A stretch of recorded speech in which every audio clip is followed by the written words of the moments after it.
Jim Norton is not a doctor. He's not an expert. He's not even a good person.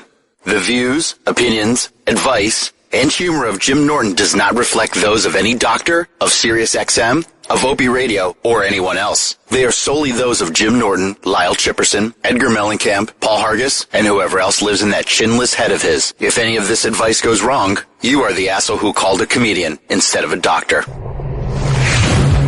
An icon in comedy, a fighter for freedoms, an accomplished entertainer, and a pervert. You've got problems, he's got problems. You've got questions, he's got answers, some of which are good. Call now, 866-WOW-1-WOW. That's 866-969-1969. This is the Jim Norton Show.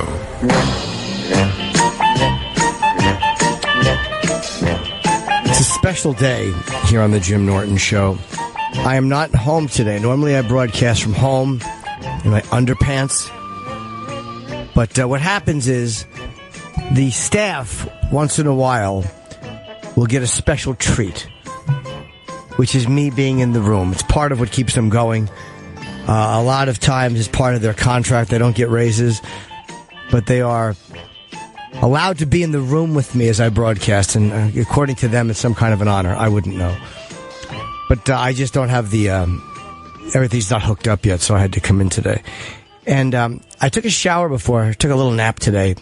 I was supposed to do an audition, and I didn't do it because it was for like a romantic lead. And I'm like, who am I, fucking, the charming bartender? Stop it. It's not me. So I napped. And my shower was just scalding. Like, in this new place, this is great, but there's little things that are going to be worked out. One of the windows probably needs to be replaced because it's fucking freezing in the apartment. And the scalding water, I just can't stop. I put it down to 60, and it was still scalding. So there's a problem with the temperature. And I was just bitching and cranky. And I got here, and I'm looking on Twitter. And that woman, Charlotte Nash, who was mauled by that chimp, doing nothing. She just showed up at the lady's house, and she had like a little monkey or a little to give the chimp that she was friendly with, Travis. And the stupid thing bit her face off for 10 minutes. It attacked her, ate her face and fingers off, really fucked her up. And she survived. It gouged her eyes out. I think she's blind. I mean, it was really an awful day. And she got that face transplant. And she went on Oprah, and it kind of looked awful, but then it seemed to settle in and look better. And now I'm reading that they were trying to wean her off rejection medication because the military is doing this experiment for soldiers that come home with their limbs blown off. The anti-rejection medication fucks you up. It makes you susceptible to cancer and all these viral things, and your liver, I guess, or your kidneys, whatever it is. Something that shouldn't be messed up gets messed up. So, it's now, her body is rejecting the new face. And it's just been, what a dick your body is. Our bodies are so amazingly smart when it comes to fighting infection, and the white blood cells doing this and this doing that. And she gets her face and eyes ripped out, and there's a new face on, and her fucking stupid body is going, get it away! Get that out of here! How stupid is your body? It really annoys me that we know how to do these basic things. Like our cells know how to function a certain way. Cancer, they have no idea what to do with. Fucking dickhead cells. Oh, needs more blood right away, sir. Stupid. They know how to fight a cold. They know how to do all this shit. But they don't understand that the face is a good thing. Really annoyed me. And it put my shower problems in perspective. I still say my shower problem is more serious. But it made it seem like it's not as bad as it was. Isn't it amazing how much other people... There's an old saying, if you take all your problems and put them on a table with a bunch of people, you'll probably take yours back at the end. That's my big problem. My shower's too hot, and this poor lady did nothing, and now her fucking body's rejecting her new face. God, life stinks sometimes. All right, let's see. Jason, Iowa, what's up, buddy? Hey, Jim, how you doing? Good, how are you? I'm all right. I guess I've been having a real problem. Okay, I just turned 36 in November, and for some reason I'm like I think I'm starting to have like midlife problems, crisis, like mentally, like psychologically. Like I'm kind of freaking out about things. Like my hairline is like really bad. Like there's all sorts of things. Like I haven't been married. I haven't done this or that. And people my age are actually doing things that are, you know, they're making a mark. You know, they're leaving a legacy. And I haven't done anything. I feel like, you know, I'm kind of freaking out. Like, and I'm starting to think, am I ever going to do anything? Am I just going to be some kind of bum? I used to think I was going to, you know, do something, like be have some sort of something. Well, what do you do for work? What's your life like? Well, my life is pretty.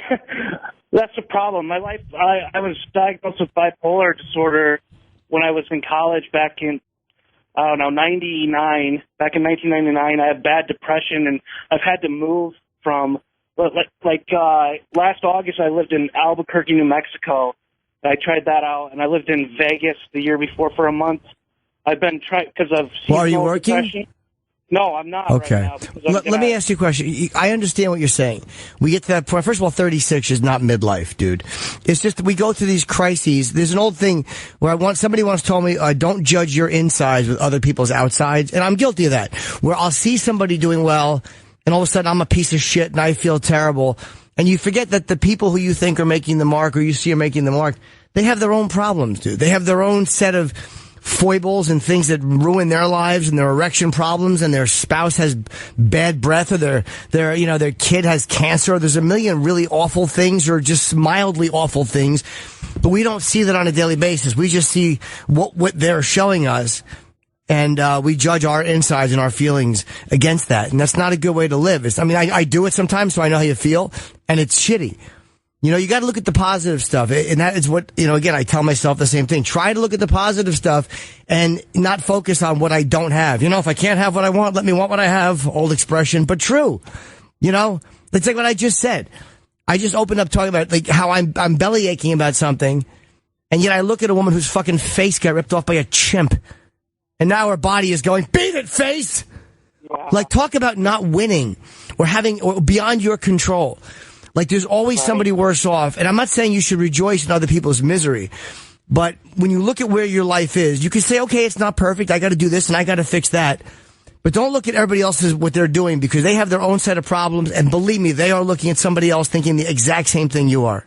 But they tend to, you know, like you watch, I don't know, anything, TV, go online, and you see these celebrities or politicians, and you get there's this like illusion that they're, you know, their life is perfect. Like you kind of, they put this show on, like they're always smiling, or they're always, sure, everything's great. It's kind of like, so you tend to start thinking that way, you know, and you forget how, you know, that what you just said, that they have problems. You don't, right. You start to buy into that bullshit that they're, you know, spewing out, I guess, or sure, you know, watching what they say. All right, I gotta go, Jay. I got a bunch of people. Just hang in there, man. I do know how you feel. It's common to feel that way. You're gonna be fine. Just don't listen to all the nonsense. You know, just because you feel a certain way, it doesn't make it factual. Okay, you know, just if there's something you're not doing, then get off your ass and do it. That's fine. You know, there's things I don't do, and I'm like, just get up and do it, dummy. You know, I got to tell myself that.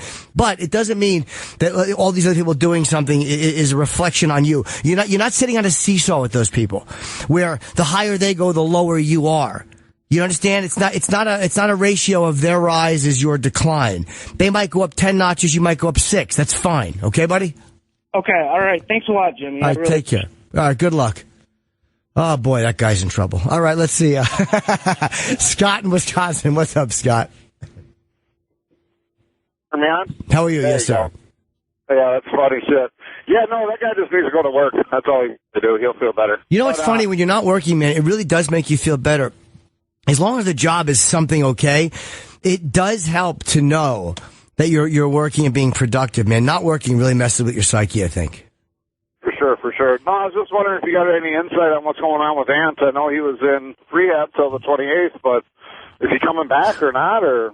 I have not heard from Anthony. I'm waiting for him to reach out. I'm hoping he's okay. Obviously, I think of him every day. I've heard he's doing okay, but haven't heard any details. I've talked to Keith briefly, but no, I really don't know, buddy. Hopefully I'll talk to him when he's out or wants to talk to me. I don't know. I'm hoping he's okay. I was going to go in and do his show last week. I called Keith, but they were on vacation last week. So I'm sure I'll see him when he gets back, and I'll come on and see him when he's home. Yeah, is there any, another side note, I called in this morning, too. I like Sherrod, but does he come across a little much sometimes? No, Sherrod's just a loud guy. I mean, that's who he is. You know what I'm saying? Like, I wouldn't say a little much. That's just his personality. And we all have different personalities, and some are going to love, some comedians you're going to love, and some you're going to rub you the wrong way at times. That's the way it is, you know? Yeah, no, I like him. He's just, it's a lot, sometimes trying to hear, Patrice was that way, too, but... Yeah. I know what you're saying. I know those people. I hear you. Wink, wink. Yeah, thanks, man. Bye. All right, buddy. Let's see here. It's amazing, the two of all the people. Let's see here. Josh in Colorado. That's an interesting question. How are you? 866-969-1969 if you want to call up and have me solve none of your problems. Hello, Josh. Hey, how you doing? Good, thank you. How are you? I'm a little nervous, so Oh, don't be. So what? Celebrity of my ilk is used to little people. Hello. All right, so I'm a 44-year-old man. Yay. And I can multi-cum, and I've never known anybody to be able to do that. And the other thing is I don't ever lose my erection. Oh, my God. Dude, I would give up my entire comedy career to be Josh from Colorado. Not that it's much. There's nothing in my life I wouldn't give up to have that issue. So you never lose your rod? No. Oh, you bastard. But like last night, I jerked off because I don't have a girlfriend right now. But how? I came 4 times, so I was like, what the hell? Is something wrong with me? Or because I tried looking it up online, and there's nothing online. Yeah. So. Google amazing. Or Google God and things to be thankful for. Dude, that's a phenomenal. There's nothing wrong with you. There's something wrong with the rest of us. We're a bunch of fucking panty-waist sissy men compared to you. You kidding me? Well, phone rings and my erection goes away for 45 minutes. My erection is such a nervous... My erection is like a fucking beaten animal, a rescued dog. You know what I mean? You sneeze, it's like... And it hides under the sofa. My dick sucks. Josh's dick is awesome. So you can come multiple times on command. Well, the other kicker is I can't have children, so that's the other weird thing. And you can't have children. What, how did you win this much, dude? I hope you play Powerball. I don't, but I just don't. I had to ask, so. No, I know guys that don't lose their rod in between having ejaculate, but blowing loads. But I am not one of those guys. I come once. I like when I'm talking to a girl and she's like, you're gonna come in me a couple of times, and I have to find a way to let her down gently. Yeah, good luck with that, sweetie. A couple of times over. How long a span? 6 weeks? Yeah. The same night you want 3 loads? Well, good luck to you. Knock yourself out. Come on over with 2 again. I'll help you with the 3rd. That's pretty amazing, Josh. You're a lucky bastard. Just enjoy it. Well, okay. I will. And then the other thing is you said you do a lot of edging. Yeah. What I do is I take a wet towel and I put it on my hard cock and I do push-ups with my cock. So that's how I keep from coming for a long time. And you do what? I put a wet towel on my cock and do push-ups, kind of like Kegel exercises. Push-ups on your dick? I don't believe you. I swear. And I can document it if you need me to. You can what? Document it if you need me to. I still didn't hear what he said. I said I can document it. You can document it? No, we'll just have to part ways, me not believing you. Thanks a lot, Josh. Take care, bro. Let's see here. Pete in Ohio. How you doing, Pete? All right, Jim. How you doing? Good. How are you? All right. Just, I guess, trying to figure out a way how to get sober. Basically been in the same rut for about 2 years. Okay. I've tried therapy, but kind of lied my way through it to get out of it. Why'd you lie your way through it? I've got in some trouble with the law and okay. And state requirement. Sure. To go through some therapy, and I lied my way through it to kind of get off probation. Okay. Did it plant any kind of seed in your head, make you want to do something good? Yeah, I talked to him about more was concerned about improving my lifestyle. But now I'm off it. I'm back in the same rut. Well, yeah, I mean, if I do the same things I always did, I get the same results. What they say? That's the insanity definition? Doing the same shit over and over and expecting a different result? Like, if you know that this is where it gets you, and you want to do something, different, you might get a different result. But if you do the same thing, it's going to wind up the same. So you want to get sober. What are you doing? You're drinking, getting high, or what? No, just drinking. No drugs. Okay. Well, there's the therapy. What did they suggest in therapy? Just want to get, improve my life, to, eat well and work out and, get healthy, stuff like that. Okay, well, why don't you start doing that? Like, again, I've always said, because I'm a person too, but I relate to the idea of one day that will happen. One day I'll wake up, like guys that want to do stand-up. Someday I'm like, the day is never going to come where you wake up unafraid. Where you wake up like, hey, I'm ready to be a comedian, or I'm ready to do. You have to begin afraid. You have to begin tentative, man. We all do. And it's like, if you're not sure, like, I want to go to the gym, I want to eat better, begin doing that. The next time you go to eat, have a piece of grilled chicken instead of a fucking Big Mac. You want to go to the gym? Go to the gym. Look at your body and go, I'm awful, and I'm taking a mild and small first step. This is not the be-all, end-all. I'm not going to be cured after this. I'm not going to have washboard abs tomorrow. But you have to begin somewhere. If you want to get sober, find a 12-step program to go to, or again, you had a therapist, or again, there's a million avenues to go down, and whichever one works for you, works for you. But you have to take that step. You know what I mean? Maybe calling here is a great step. But if you feel therapy was helping you, then why don't you go back? Yeah, I can. No problem. Go back. The important thing is feeling this way and feeling shitty. Dude, just take the action. Take the right action. The next right step. Sometimes, man, you can just look at, a few feet in front of you. I can't look at the rest of my life and go, what am I going to do? What am I going to do? Sometimes I just know what I'm going to do an hour from now or this day. And that's all you can do, and that's all you can control. So take that step and just kind of have some kind of faith in the system that things will work out and you'll begin improving a little bit. All right. Okay? All right. Thanks, Jim. All right, buddy. Good luck. Thank you. Okay. Hi, Danielle in California. How are you? I'm good. How are you doing? Very good. I actually just hopped out of the car because I was listening to you, and oh my goodness, like I really hope that that your message reaches the right person, because things have been pretty crazy here lately. And what do you mean? I just moved to this new town, new boyfriend, new car, new basically everything. A new hat? You like Mary Tyler Moore, I understand. No, not married yet. No, but everything is very new. I'm originally from Nevada, and I know that that's only a state away, but sure. When you look at the climate and everything, it's sure. It really does change everything. And the strangest thing actually just happened as I was getting into the truck. The dog, she ran outside. I was standing outside just kind of looking. I have just an awesome view everywhere that I turn. But the dog, she ran outside, and I heard this strange hissing noise. And I was like, oh, my God, what in the world is going on?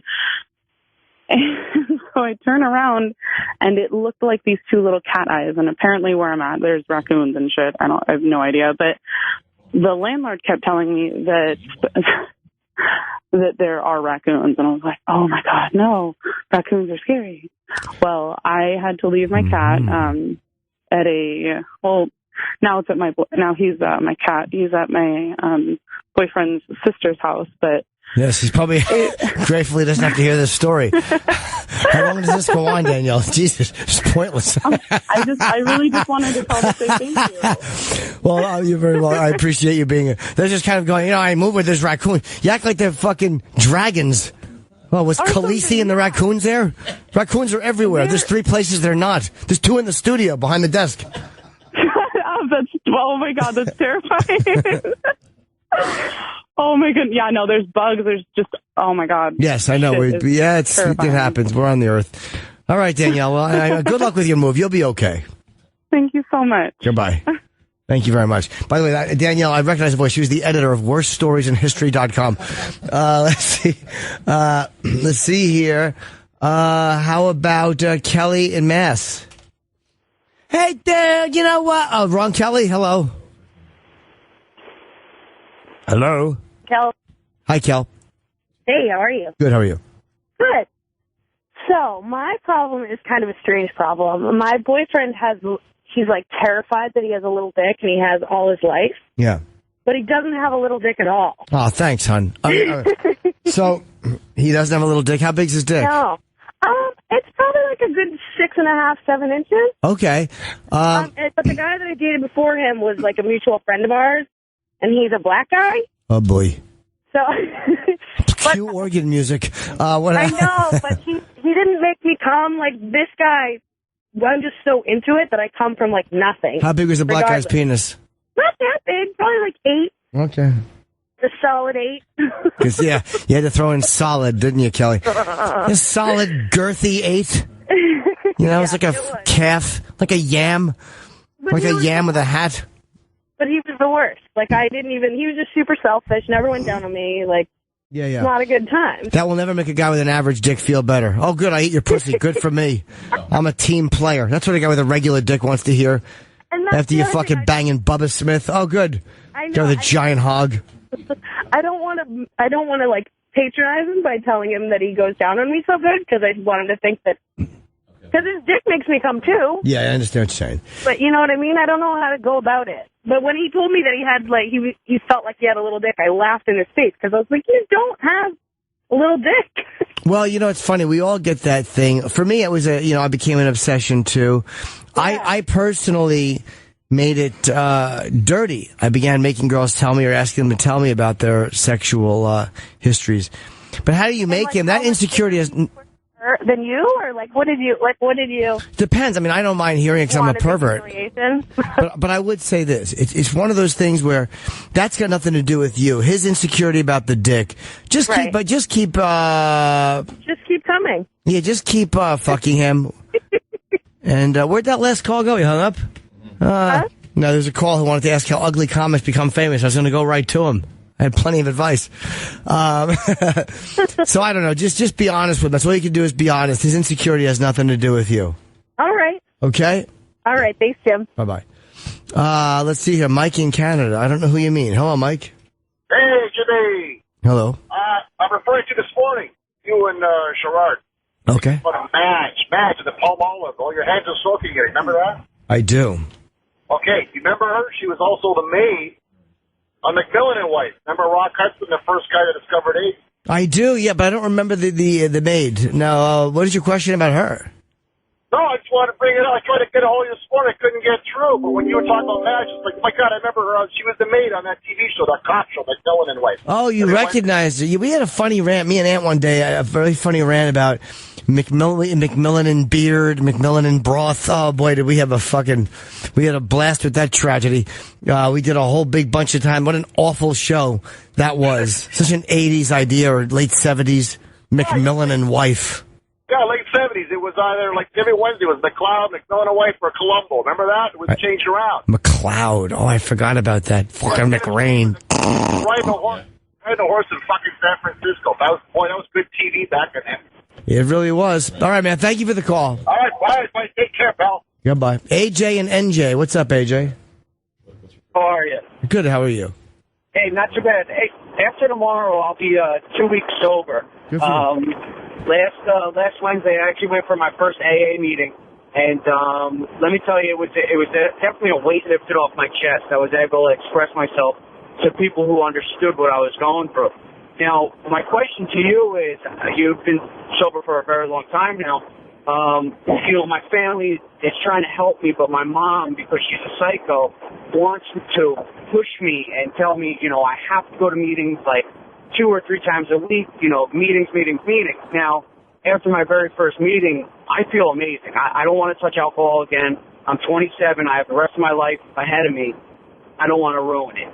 So, do you recommend going to meetings, or do you recommend, I feel if I need a meeting, I'll go. If I'm feeling good, I don't feel that I would need to go to the AA meeting. Well, two things. The mom, I get how annoying it is when the parents or the family or the spouse starts nagging and trying to get us. But we have to realize we made this mess, dude. Like by drinking and doing drugs or whatever you were doing, you made the mess. You walked through a room and you fucking took a bat and you knocked everything off the shelves and you caused a whirlwind in people's lives. And then you start getting sober and in 2 weeks expect everybody to forget what it's like. And they don't. For a long time, those old tapes are going to play for them. So you got to clean the mess up when you stop drinking, and you got to realize, hey man, you've affected people. And you affected your mom and you affected all these people, and they want you to be sober so bad that, yeah, they're going to overdo it and nag sometimes.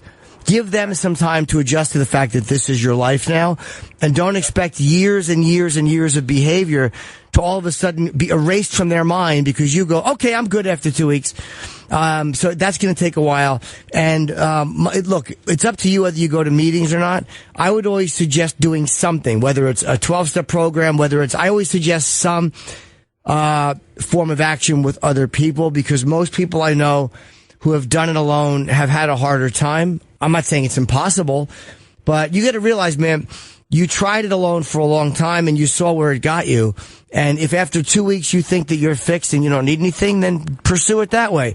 But if things get rougher, things get hard, then maybe you decide, okay, I'll go back before I drink. You know, maybe you make that promise to yourself. Yeah, and just one quick other thing. The problem with my mom is she doesn't see me because she moved down to Florida. So she doesn't see me like, you know, everybody else does. So she's having a more hard time, you know. Well, I don't see you. I don't know how you are. You know, she's just hearing what I'm saying. So I get what you're saying, you know, and it definitely makes sense now. So I thank you so much for all the advice, and thank you for, you know, because I've heard you many times before say the same thing to everybody on how to get sober, and it was really a big help and a big step that, you know, to call somebody and get to that first meeting. Good, man. I'm happy you did it. I'm happy you took the step. And by the way, it's almost like, if you ever watched Dog Day Afternoon, there's a scene in that movie. Pacino and Sal are holed up in the bank, and they're surrounded by cops pointing guns at them. And so Pacino, Sonny Wartzik, his mom comes down. And he walks outside. Sal's inside with hostages, and his mother's talking. And she's like, Sonny, you gotta give up. You gotta and he goes, Ma, I can't. And she goes, run. Run! She tells her son to run. There's hundreds of people surrounded by cops, and his mother says, run! That's what a mother thinks. She just desperately wants him to get away. She desperately wants this to be erased and for him to be okay. And that's how it is for them. They just desperately want us to be all right. So her nagging you is kind of like that. It might not be rational or it might be irritating, but that's what mothers do, okay? Sounds good. Thanks for the advice. All right, cool. Not to get too poetic, but don't forget, we fell out of their pussies. All right. Mother's Day is coming up. Yeah, okay. Let's see here.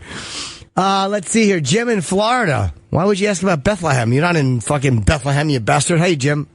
Hey, Jimmy, how you doing? I'm going to be up there. I live in Jersey. I'm going to be up there Friday, but I don't know what time I'm going to get home. Okay. So I was wondering if there's any way I could buy a ticket for a couple tickets on Friday. It's only about an hour and a half from my house. There probably are tickets available. That's a bigger room. The last time I checked was about a month ago, and I was selling better than I thought I was going to there. But I'm in Baltimore tomorrow at the Ram's Head, and then Bethlehem on Friday. So check it out, and I hope there are tickets available. But I do think there are. So give it a shot, buddy. All right, cool, man. I appreciate it. And come up and say hello. Thanks a lot. Thanks, bye. All right. John and P, I'm not going to go to you, but I see what you said. The guy was pushing objects with his dick, not push-ups. I got it. Okay, I know what you're saying. I thought he meant he was doing push-ups. Josh in Colorado, I humbly apologize to you and your leg dick.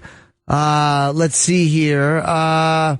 Chris in Phoenix has some advice. See, this is all about people helping like here and there as it may be. Hello, Chris. Hey, Jimmy, love you, man.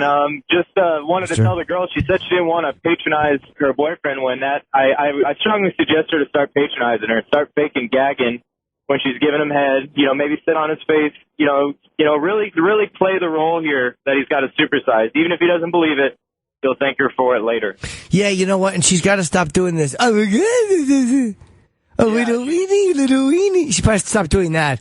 Or when she's kissing and she probably starts to go, Like, she's got to blow her boyfriend, not give a baby kiss. Don't talk to his cock like that. She can't be instantly grabbing the back of his head to make her eat her pussy. Instead of, she needs to start faking gagging a little bit and maybe, stop giggling when he's fucking her. Maybe that would help out a little bit. Yeah, you're probably right. I mean, that's it. He's fucking her and she's probably like, all right, would you put your face in it already for Pete's sake? All right. That's good advice. Thank you, sir. Thanks, man. Rob in New Jersey. What's up? So check it out. Like, I've been clean 10 years, right? And I really didn't want to get into any serious relationships when I first got clean, and I dated whatever. But like the shit, it just became so normal to me that I don't know, man. I'm like at a point in my life where I maybe want to settle down, maybe want to start a family, and like I'm incapable of sharing my life with a woman. It's like I forgot how to do that shit. Yeah, because you've been single for so long, right? Yeah, I guess, man. I don't know. I deal with the same thing. It's hard. That's it? Well, no, I'm not saying that's the end of it, but I'm kind of saying I know what you're saying. I mean, I have the same issues where you get to a point where I've been single for so long. What I've tried is if you have people come over, it's impossible for me to sleep with other people at my house. It's really hard. So maybe slowly work your way into it. Like, don't expect yourself to be ready for marriage right away. Maybe slowly work your way into it and try to get a girl to stay over, for a night and then 2 nights. Maybe do it piecemeal. So here's my dilemma, right? There's been a few women, not real recently, over the past couple of years that I really liked, that I began to start to feel things for, but once it got to a certain point for them, I couldn't go any further. And now, I'm concerned to get to that point, women, I'm setting them up, because I just get to this point where I can no longer give them what it is they're looking for. I don't know, man. It's hard to describe, bro, but I just feel like I don't even want to try, so I'm just going to wind up hurting another girl. You know that you're going to turn around and run and will walk out sooner or later. I know exactly what you're saying. You don't want to waste their time because you know that they're putting so much more into it than you're going to be able to at one point. Exactly. I got to roll the dice with another one, and risk, and I'm 37. The women that I date I try to make sure they're in their 30s. I mean, sometimes they're in their 20s, but, I don't want to waste their time. A lot of them, they have families in mind and, plans to move on with whomever they're going to find. And the last one was bad. I broke up with her on fucking Valentine's Day, man. It was terrible. Just because all these things she was saying and she wanted to do, I just knew I wasn't anywhere near where she was. And I just cut it off there before it got to a point where she was going to really get hurt. I do understand. And I found one of the girls I dated, really hot, sexy girl, who I had wanted to sleep with for quite a while. She and I wound up dating. I finally got her, and she's we ended the relationship because she wanted more than I did. I knew that, and I was straight with her. So I wound up ending the relationship with her, telling her, look, you want what I don't want. Sometimes you just got to be straight. That's all. Just be truthful and go, hey, look, I've had a little bit of a hard time doing this. So let's take it casually and see how it goes, and then see what she says. And if I told you that the last 2 women I dated, I told them that about myself, and they still wanted to date me after that, I believe you. Richard Ramirez, the Night Stalker, got fucking love letters. Ted Bundy got love letters. There's always some wacko out there who wants to fix us. So as long as you're honest, dude, you can't, maybe she thinks she can fix you, then that's on her. Just be straight with him, that's all.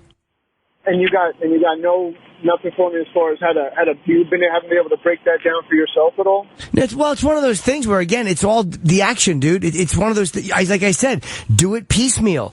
Do it slowly. You tell the girl the truth. And then say, maybe you have someone if you like, have them stay over. Maybe then you have them stay over for 2 nights. Do it slowly. That's the only suggestion I can give you. There's no magic pill to take. All of a sudden, some people die single. Some people meet the right woman. All you can do is be honest with them and continue dating and then see what happens. Everybody that I talk to tells me I just haven't met the right woman yet. So maybe that's true. That's it, man. Maybe that's true, but I find that my lack of ability to share my life is not necessarily about the woman. It's about me and my unwillingness to open up or to do that sometimes. Maybe meeting the right woman will help. But I think it's a combination of that and also me being stuck in my ways like you are. I think we're both the same in that. So again, it's a combination of things. You'll meet the woman, but you got to be ready too. So just again, do it slowly and realize it's going to take a little time and a little getting used to. I got one more quick question for you, if you got time. Do you seriously dislike Sam, or is all the comments that you make about him in jest? I love Sam Roberts. Are you kidding? I genuinely love Sam Roberts. I think he's hilarious and a great broadcaster. I don't know, man. I was just wondering, because every time his name comes up, you're like, that douchebag, that Oh, piece no. of shit, No, I genuinely like Sam very much. Those are all terms of endearment, I guess. Yeah, of course, but that's how we communicate with each other. Sam is a Brillo-haired nothing, and I happen to like him very much. All right, Jimmy, thanks, man. All right, be good. Mark in New York. What's up, Mark? What's going on, Jim? How are you? Good. All right, so I'm really, into tranny porn lately, but I have no desire whatsoever to be with one. Okay. I'm just curious why that is my choice of jack-off porn. Well, are you one of those guys who, do you watch a lot of porn? Yeah, daily, 3 times a day. What were you into right before it? Throat fucking domination stuff. Okay, so it's one of those things where it progresses. Like when you're watching video porn all the time, it's almost like if you ate chocolate chip cookies every day. You're still going to have a sweet tooth, but then you're going to pick up a piece of cake or an oatmeal raisin. We go from thing to thing to thing because we're always looking to increase that high or to achieve that high.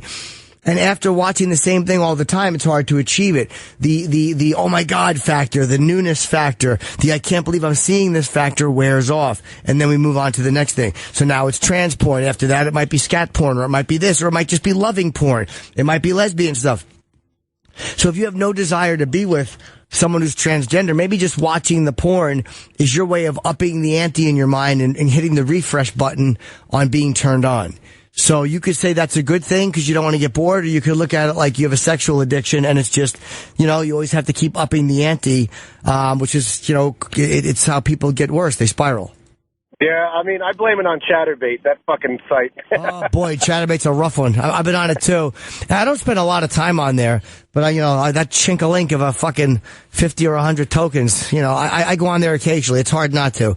Because, again, dude, it's hard not to watch stuff that we wouldn't have watched at one point because it's now in our homes. You don't have to go and rent it. It's right there. It's always right there. So we look from thing to thing to thing, and we really do begin to, the sex addiction, I think, gets much worse, much faster these days. Cool, man. Hey, I appreciate it. I'm a huge fan of yours, and I think it's so cool you take the time out and do this show, man. All right, take care, man. Bye. Anonymous in Washington, hello. I was calling, I'm a binge drinker, or I was, and now I decided, well, I'm just going to drink on the weekends. And it's been a couple months now. And I've been to AA meetings, but I feel guilty for going because I still drink on the weekends, but I've cut my drinking by 2/3. Should I still go, or should I feel guilty? I guess I'm... Well, what do you feel guilty about? Well, that I drink on the weekends and those people there have been sober for, years or months or days or, hours. Well, you could look at it one of two ways. You're still a binge drinker. You're just, you're just doing it on the weekends now. You're not, maybe you've just changed time. People who are sober we learn the most. I learn the most from people who are fucking up. It's not that I enjoy their misery, but I'm no better than you. I really mean that. And I'm not saying that to be mock humble. I know myself. I'm a compulsive, crazy person. So people watch people who are continuing to do it. And hey man, if I don't do what I'm supposed to do, or I don't do the quote unquote right thing, that's what happens. So you're helping somebody whether you mean to or not. I would say never feel guilty about going to any program. Keep going and just keep talking to them and keep being honest. But yeah, you should still, keep going if you've been going. You're not doing anything to hurt them, and you're only doing something that might help yourself. So yeah, fuck shame. That's just your sick mind trying to keep you away from people who will eventually help you if you let them. I got you. Oh, that's, oh my God. Hello. Okay. Thank you very much. All right. And I'm totally in love with you, by the way, just to let you know. Thank you very much. I am available and a creep. Okay, good. That's awesome. Thank you. Good luck. Thank you. Chuck in North Carolina. Hey, it's one of my friends. Hello. Jimmy, how you doing, man? Hey, buddy. Listen, first of all, that damn thing you did with Ron was the funniest shit I've laughed at in a long time. Sound like y'all had real fun. Oh, thank you. Our Unmasked in front of the audience at the Village Underground. Bennington is so much fun, and it was really, really an enjoyable interview. I haven't had that much fun just sitting down in front of a crowd like that in a long fucking time. I don't think I've ever heard Ronnie laugh that hard in an interview. Yeah, he enjoyed himself too. We really had a good time. And there's no condoms used, and he said, "You or her." Oh, Ron is a funny motherfucker, man. I love him. Listen, man, I got this. I don't know if you've had any friends since elementary school, but I got this guy that I grew up with. He helps me with my business. He helps me with my radio. Anyway, he had smoked 3 packs of cigarettes a day for like 20-something years. Well, he's trying to quit. Well, he hadn't read this shit or heard on the internet that when you get a craving real bad for nicotine, you can either pinch yourself, squeeze your balls or your dick, or stick something in your ass. Well, I've never heard that. Well, I haven't either, but he'll just damn stop. We'll be at the races or something, and he'll just stick his hand down the back of his pants and stick his finger in his ass for 2 or 3 seconds. And goddamn, I don't know whether to tell him just to quit coming around me. That's the weirdest shit I ever heard of. Yeah, me too. That's great smoking. One of his friends really got him good. That's a great one. How do I quit smoking? Shove your fingers in your asshole during the 3rd race. It'll help. He'll pull his hand out, and he takes that Purell, and he'll take a shop towel or a napkin or whatever and clean his damn finger off. He's quit smoking. I mean, it's working, but god damn, it's nasty. It certainly is. How about some Nicorette gum? Well, maybe he'll shove that in his ass. Maybe he gets the wrong one. Is that what he was doing with cigarettes? Maybe he was putting them in his hiney. Cigars. You ever seen somebody that smoked? They just either had to have one in their hand or smoking one all the time. I know that vibe too, where it's more hand to mouth than anything else. So that's why people eat and put weight on. Plus your I wouldn't say that makes him gay though. I don't know what it is. You stumped me, Chuck. I've never heard that before. I could see saying that you got to eat something or chew your nails, but I've never heard of a guy putting his fingers in his asshole. But it beats dying of cancer. But that's one of those ones where your friends just wish you had cancer. Like, you quit smoking, but I kind of wish you had cancer. I'm tired of your fingers in your asshole, and you're waving at me like I'm supposed to accept it. How long has this been happening? Well, he just started this about a month ago, and what really got me, I hadn't ever really paid attention, he just cocked his leg up and stuck his hands down the back of his bed. I said, what the fuck are you doing? He said, man, if I stick my finger in my butt every time I want a cigarette real bad and just pull it out real quick, I quit thinking about the craving for a while. Oh, it's a mental distraction. Well, hey, look, if it's working, tell him to go in the bathroom and do it. He doesn't have to be antisocial. When you quit smoking, there's so many emotions that are repressed by cigarettes. Cigarettes calm us down. They make us feel a certain way. It really is a drug. So maybe he's coming off and he's having a weird freak out. Sometimes people have these weird meltdowns. I was an emotional disaster for a while. So maybe he's going through one of those. Well, I think I'm just going to tell him, man. I mean, if that's what it takes to get y'all cigarettes, more power to you, but you're going to have to just go somewhere by yourself and do it. Yeah, I think that's fair, Chuck, all right? I don't want to shake hands with him, that's for sure. Fist bump. But then again, who knows how many fingers he's getting in. Just wave at him, all right? All right, Jimmy, take care, man. All right, good luck. Rick in PA, what's up, buddy? Jim, big fan, man. Thank you. Hey, I was just wondering, I saw online that tomorrow's Anthony Cumia show has to be announced for the guest. I was wondering if you had any idea who that might be. I don't, and it's not me because tomorrow I am leaving for Baltimore and I am taping something. Well, I mean, Anthony's show goes from 4 to 6 anyway, but I'm taping something for Nat Geo tomorrow early, and then I'm leaving directly from there. I think I'm leaving New York before 1 o'clock. I'll be out of here. So no, I won't be here. I'm not going to be in the city. And gotcha, because I mean, I'm one of those assholes on the message boards, and everybody has been talking about maybe it was Ulf. No, I mean, I have not heard that at all. No, I don't think it's over. And to be honest, they really cracked down on guest hosting. I'm allowed to be a guest, but I'm not allowed to guest host. And it's easy for people to get mad at me and go, how could you do that? But the reality is when they call you and an attorney sends a letter to your agent and they mention breach of contract, I mean, what the fuck, it's a whole thing. But, last week was very easy for me because I was in town all week and, they happened to be on vacation, which I didn't know. Yeah.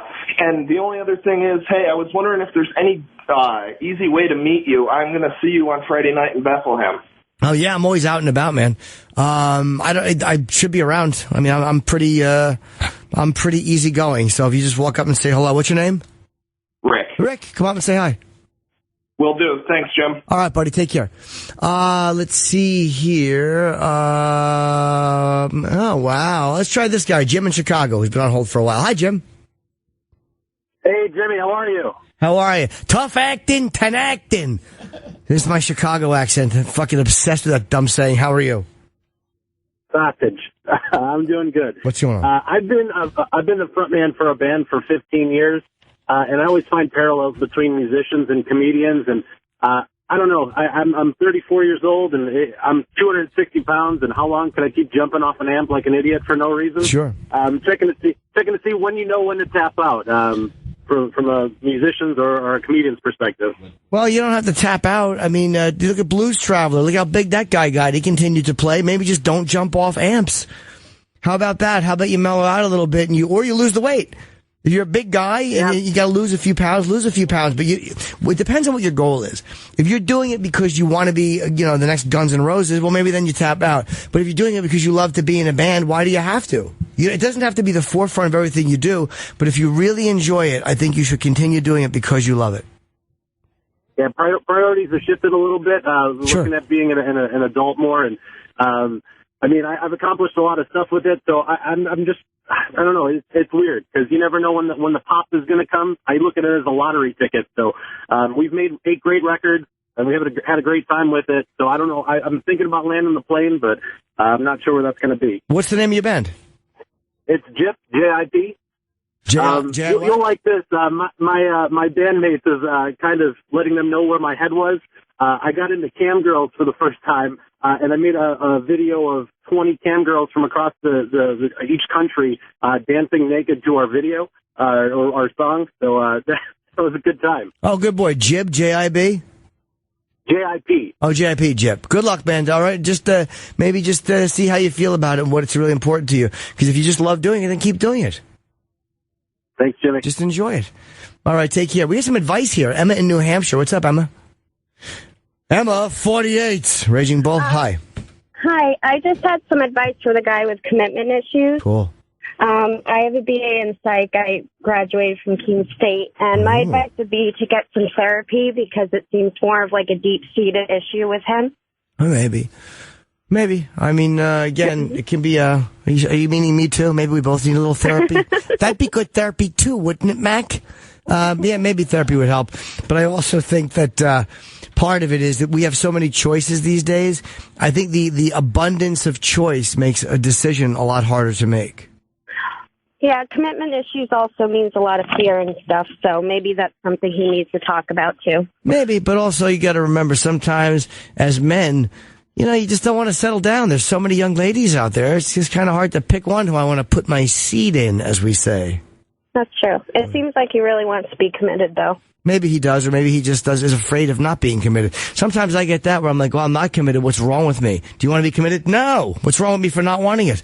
Who knows? I don't know what's right or wrong with that one, but that's probably good advice. Thank you, Emma. By the way, we love you, Jimmy. My husband's completely obsessed with you, and he does chip us in all the time. Oh, good. I hope it eventually. Now, you send somebody to therapy. I hope it's him. My fucking wife, Emma. What are you, Emma Watson or something? Fuck yeah. Goodbye. Katrina in Chicago. I got to wrap up soon. How are you? Hey, hi. How are you? Oh, good. I wouldn't have taken the call if you were from New Orleans. You didn't do well there. What's up? Oh, yeah, there we go with that one. It never gets old. I know it doesn't. So this is really great because I actually am going to school for broadcasting right now, and eventually, in about a month after we actually learn all the controls and stuff, we get to host our own radio show. And I pitched the idea to a couple of people, and I was kind of flipping through my radio, like my stations, and I came across this show, and this is literally like exactly what I wanted to do. Like I wanted to talk about things. I wanted people to call in and ask for advice. I wanted people to call in and give advice, and this is really, really great. And I guess I was just kind of wondering, like, if you have any advice as far as the business goes. I'm really excited about doing this, and I just started. I'm on my second day of school today. Well, advice for the business. You know, again, I lucked up getting into the business because I was a comedian first, and I came in with dice. I mean, podcasting, I think, is a great way to do it because you get to broadcast and you get practice. But as far as getting in the business, I wouldn't know the first thing about breaking into the business because the way I backdoored my way in. You know what I mean? I didn't come in like a traditional radio guy. Opie would be a much better guy to ask about that. Or someone that's done traditional radio and got in through college and communication majors and all that stuff. I just kind of came in as a comic and slowly began coming in. So I don't have advice for that because, again, I didn't do it that way. Right. I'm sorry I can't help you with that. No, that's okay. Well, as far as, like, giving advice to people, like, I actually I'm really enjoying listening because so many different people are calling in with so many different ideas and problems, and it's really fascinating to me. Well, thank you very much, Katrina. I got to wrap up and do a live read, but I will say this. My one suggestion is with giving advice or anything is I'm honest about who I am and myself, and I don't know all the answers, and I don't pretend to know all the answers, and I'm flawed, and I'm fucked up, and that's where all these advice people go wrong. To me, they try to sound like geniuses, and I know a lot of them are much smarter than me because they have education and they understand psychosis and medical issues that I will never understand. But, you know, don't sit on the mount and give me a lecture about what's wrong with me. If you can relate to it, tell me you can relate to it, because that's how I've gotten better in my life, is people who relate to me telling me about themselves and what they did to get better. So thank you for the call, and thank you all for the call. I got to do a live read here, and this is a big one. It's a joy to do this one, because now streaming on Netflix, it's the new satirical comedy film Special Correspondence, written, directed, and starring my pal Ricky Gervais. The film is also starring Jim Norton and Eric Bana. I don't know why he'd put that, but I'm really honored he did. Focuses on Banna's character Bonneville, a New York radio journalist, and Gervais's character Finch, his engineer, as they pretend to be reporting from a South American war zone, while really they're just hiding out in the much more comfortable New York City. They are literally breaking the news while faking it. But when no one can find Bonneville and Finch, the United States reports them missing, things get a little messy. That's when they head to war for real and get caught up in one mishap after another. Special Correspondence also features Vera Farmiga, is that you say her name? I should probably learn that because I fucked it up this morning. Kelly MacDonald, America Ferrara, and Benjamin Bratt. Watch Special Correspondence. It's now streaming on Netflix. And let's be honest, I am the star of the film. Ricky will tell you that. Ask him. I'm in the beginning of the movie. I'm dressed very sexy. I challenge you to watch the beginning of Special Correspondence and not get a tent in your underpants. I challenge you to not dampen up, ladies. Thank you guys for calling in. Sorry for those we didn't get to. It's full house today, and I'll see you next week if I'm not dead. Thanks for listening to The Jim Norton Show. Hear all that advice whenever you want to on demand at SiriusXM.com/on-demand. On SiriusXM is real.